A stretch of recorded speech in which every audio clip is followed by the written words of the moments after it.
నిరీక్షణ prayer house మరియు centre సంఘముల తరపున సర్వశక్తి సంపన్నుడైన యేసుక్రీస్తు నామంలో మీ అందరికీ నా వందనములు. ఈరోజు దేవుని వాగ్దానం ఎజ్రా గ్రంథం 8వ అధ్యాయం 22వ వచనం. మేలు కలుగజేయుటకై ఆయనను ఆశ్రయించు వారికి ఆయన తోడుగా ఉండును. బబులోను చెర నుండి ఇశ్రాయేలీలు తిరిగి యెరూషలేముకు వచ్చుట గురించి ఎజ్రా గ్రంథంలో రాయబడింది.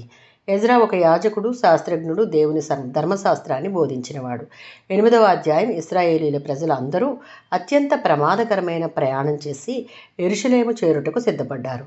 రాజు వారికి భద్రతకు సైన్యాన్ని ఇచ్చేందుకు సిద్ధంగా ఉన్నాడు. కానీ ఎజ్రా తిరస్కరించాడు. ఎందుకు అంటే ఎజ్రా మన దేవుడు మనలను కాపాడగలడు అని ముందే ప్రకటించాడు. ఆ విశ్వాసాన్ని ఇప్పుడు జీవితం ద్వారా చూపాల్సిన సమయం ఆసన్నమైంది.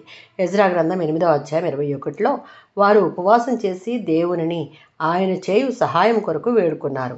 దేవుడు మనకు సహాయం చేయడం అంటే శారీరక రక్షణ, శత్రువుల నుండి కాపాడుట, ప్రయాణంలో శాంతి. అంతేకాదు, దేవుని సహాయం సంపూర్ణమైనది, మనకు అత్యంత అవసరమైనది మరియు మనకు మేలు కలుగజేసేది. 2 దినవృత్తాంతములు 16వ అధ్యాయం 9వ వచనం. యెహోవా కన్నులు భూమి అంతటా సంచరించుచున్నవి. సంపూర్ణ హృదయంతో ఆయన యందు నమ్మిక ఉంచిన వారికి ఆయన తన బలమును చూపిస్తాడు.